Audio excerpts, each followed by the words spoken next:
Para um casamento ser feliz de verdade, precisa que as duas partes sigam a Jesus e coloquem Jesus como centro de suas vidas. Precisa ser cristocêntrico e não homocêntrico. Jesus precisa estar no centro da vida dos dois ou da vida de um casal para que ele seja realmente feliz. A Bíblia também nos dá conselhos práticos para nós termos os nossos casamentos mais felizes. E pensando nisso, eu trouxe aqui 7 conselhos para nós termos os nossos casamentos mais felizes, ou até mesmo um relacionamento, um namoro talvez. Aplicando isso, nós vamos ter os nossos relacionamentos muito mais felizes. Antes disso, vou pedir a você que inscreva-se no canal, ative o sino das notificações, curta, comenta, compartilhe o vídeo, para mais pessoas terem acesso a este tipo de conteúdo. E também, eventualmente, melhorarem as suas condições de vida, talvez área espiritual, material. Isso ajuda muito, tá bom, pessoal? Primeiro conselho: seguir a Jesus juntos. A Bíblia diz que não é para nós nos prendermos em julgo desigual. E eu tenho um título de vídeo separado para isso. O que significa se prender em julgo desigual? Mas para um casamento ser feliz, os dois precisam seguir na mesma direção. Os dois precisam ter o mesmo nível de fé. Os dois precisam guardar a mesma fé e saber qual que é o caminho que os dois estão percorrendo. No livro de 2 Tessalonicenses, capítulo 5, 17, diz: orai continuamente. É um conselho prático que a Bíblia nos dá, não só para mantermos os nossos casamentos de pé, mas também a nossa vida espiritual. É dever do homem e é dever da mulher ensinar a família. É dever do homem ensinar a Bíblia, ensinar a vida espiritual e o verdadeiro caminho à sua esposa e a sua esposa aos filhos. A Bíblia ensina diretamente com esses conselhos para que nós possamos seguir esses princípios e termos os nossos casamentos felizes. Não é como um passe de mágica, não existe segredo sobre isso. A Bíblia fala para nós seguirmos esses princípios porque nós não vamos precisar de uma restituição familiar se nós seguirmos esses princípios. Muitas pessoas precisam de uma restituição familiar porque simplesmente não conseguem seguir esses ensinamentos bíblicos para o seu casamento. E aplicando isso, com certeza você não vai precisar de uma restituição, porque o seu casamento vai sempre estar restituído diante do Senhor. Segundo conselho: ser fiel um ao outro. A Bíblia sempre nos dá avisos práticos para nós tomarmos cuidado com a infidelidade, tanto do nosso cônjuge quanto da nossa parte, tanto sua quanto do seu cônjuge. A Bíblia sempre nos dá conselhos para nos proteger, então nós temos que ser fiel um ao outro. Veja no livro de Provérbios, capítulo 5, 18 a 20.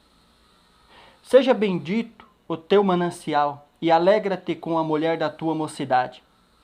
Como serva amorosa e gazela graciosa, sai saciente os teus seios em todo o seu tempo, e pelo seu amor ser atraído perpetuamente. E por que, filho meu, andareis atraídos pela estranha e abraçarias os seios estrangeiros?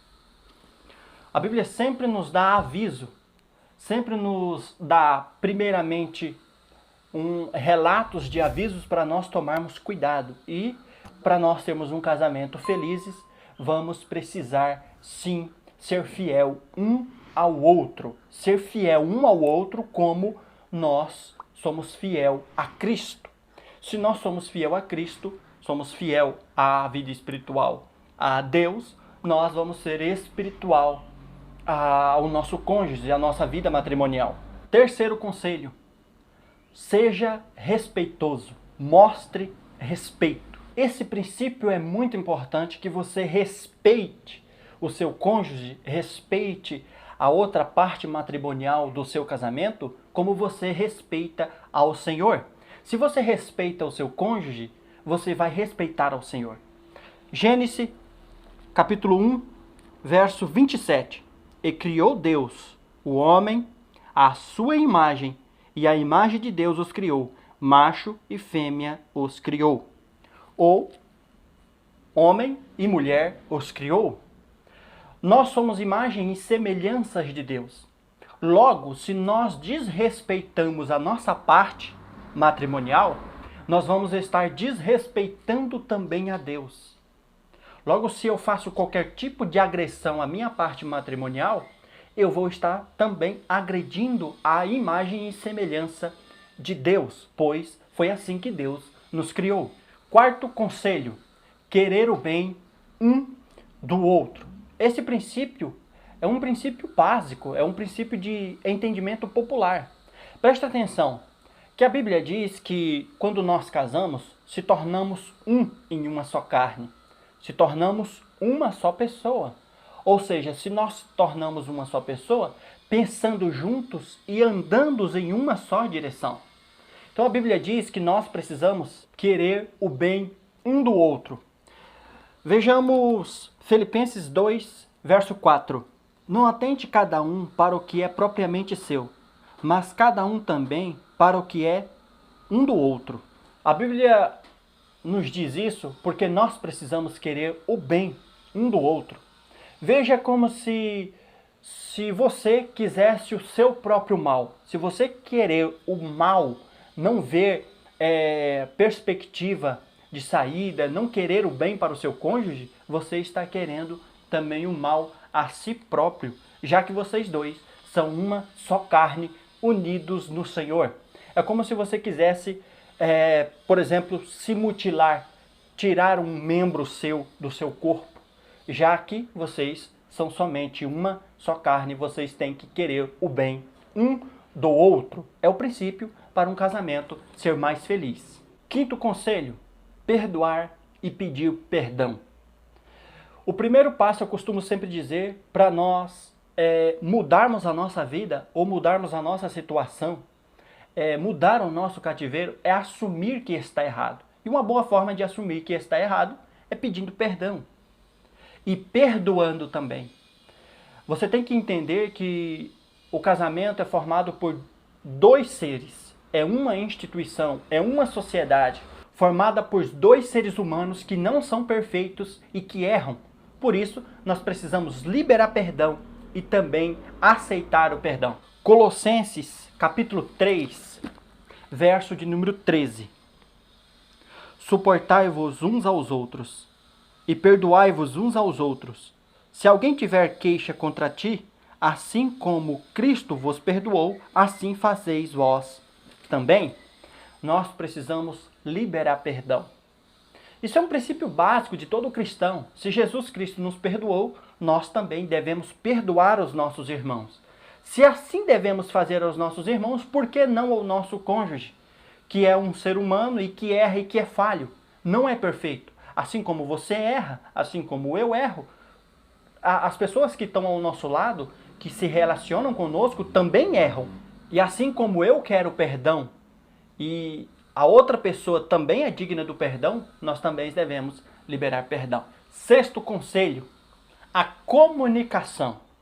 A comunicação é muito importante para você manter o diálogo dentro do seu casamento. Quando você se comunica com a outra pessoa, quando você entende o que a outra pessoa está sentindo, quando você se abre com a outra pessoa e a outra pessoa se abre com você, é mais fácil o entendimento. Já viu aquele ditado, nada que uma boa conversa não resolva? Pois é, você deve manter o diálogo dentro do seu casamento. Conversar para você entender o que a outra pessoa está sentindo. Entender o que a outra pessoa está passando também é muito importante. Então, se vocês manterem um diálogo, vocês entendem e têm uma longa caminhada pela frente. Porque se vocês não manterem o diálogo e não conversarem, eu sinto muito em lhes dizeres, mas a caminhada de vocês não vai muito longe. Pois duas mentes pensando diferentes uma da outra e não se comunicando para ir na mesma direção, não vão chegar a lugar algum. Sétimo e último conselho: perseverar. Persevere pelo seu casamento. Mateus 19, verso 6. Assim não são mais dois, mas uma só carne. Portanto, o que Deus ajuntou, não separe o homem. Foi Deus quem juntou. O casamento antecede civilização, antecede sociedade. O casamento é uma instituição divina, foi criada lá no Jardim do Éden. E por isso você precisa perseverar pelo seu casamento, porque foi Deus quem instituiu. Quando Deus ajunta duas pessoas, não separem o homem, persevere por ela, não importa o que esteja acontecendo. Eu espero que esses conselhos práticos possam te ajudar no seu casamento, eliminando boa parte dos seus problemas. Novamente eu volto a te pedir que inscreva-se no canal, ative o sino das notificações, curta, comenta, compartilhe o vídeo, tá? Para mais pessoas terem acesso a este conteúdo e você vai me ajudar aqui no canal. Deus abençoe sempre a sua vida.